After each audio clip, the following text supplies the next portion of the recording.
আসসালামু আলাইকুম প্রিয় দর্শক, আজকে পাস্তার একটি সহজ রেসিপি করে দেখাবো। চলুন ঝটপট করে দেখিয়ে ফেলি পাস্তার এই রেসিপিটি।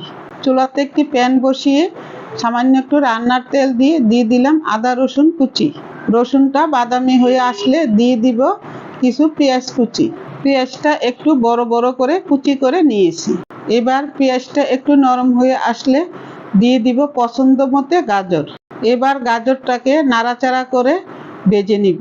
গাজরটা একটু ভাজা হয়ে আসলে দিয়ে দিব একটি টমেটোর পিউরি। এবার নাড়াচাড়া করে টমেটোর পিউরিটা তেলের মধ্যে কষিয়ে নিব।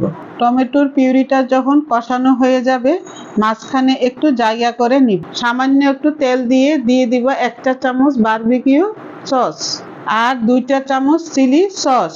তেলের মধ্যে সসগুলো হালকা একটু ভেজে দিয়ে দিব একটি ক্যাপসিকাম কুচি। একটু নাড়াচাড়া করে দিয়ে দিব সিদ্ধ করে রাখা পাস্তা। তারপর 1 প্যাকেট ম্যাজিক মশলার গুঁড়া দিয়ে ভালোভাবে নেড়ে মিশিয়ে নিব আর ঢাকনা দিয়ে ঢেকে দিব 1 মিনিটের জন্য। এরপর ঢাকনা তুলে দিয়ে দিব 1/2 চা চামচ গোলমরিচের গুঁড়া, 1/2 চা চামচ শুকনা মরিচের গুঁড়া, 1 চা চামচ ঘি দিয়ে ভালোভাবে নাড়াচাড়া করে চুলাটি বন্ধ করে দিব।